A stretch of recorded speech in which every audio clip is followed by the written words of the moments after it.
আল্লাহ নবী বিশ্ব নবী জনাবে মুহাম্মদুর রাসূলুল্লাহ সাল্লাল্লাহু আলাইহি ওয়াসাল্লাম বসে আছেন।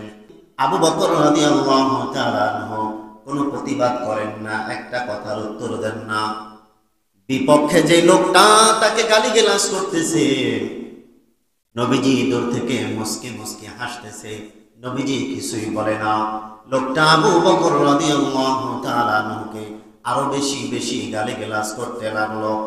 গালিগালাজের মাত্রা যখন বাড়ায় দিলেন, হযরতে আবু বকর রাদিয়াল্লাহু তাআলা আনহু ওই ব্যক্তির কথার জবাবে নিজেও একটা জবাব দিয়া দিলেন।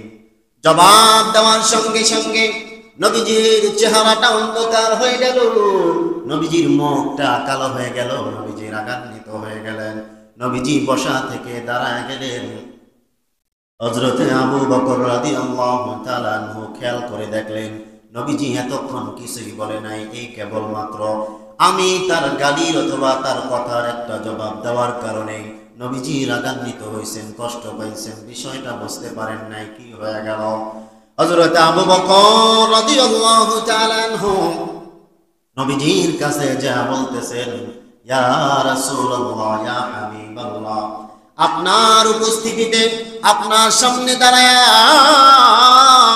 এই লোকটা আমাকে গালিগালাজ করতে লাগলো, আপনি তো কিছুই বললেন না, আপনি মুস্কি মুস্কি হাসতেছিলেন, আর আমি যখন জবাব দিলাম উল্টো আপনি আরো মুখ আন্দার করলেন, চেহারা কালো করে দিলেন, কারণটা কি আমি বুঝতে পারলাম না। নবীজি ডাক দিয়া বলেন, আরে আবু বকর, তোমাকে যখন লোকটা গালিগালাজ করতেছিল, আল্লাহ তাআলা তোমার পক্ষে একজন ফেরেশতা নিযুক্ত করে দিয়েছিলেন। সুবহানাল্লাহ। ফেরেশতা তার জবাব দিতে লাগছিল, কিন্তু আবু বকর তুমি যখন নিজেই জবাব দিয়া দিলা, আল্লাহ তাআলার ফেরেশতা আল্লাহ তাআলা নিয়ে গেলেন, সে চলে গেল।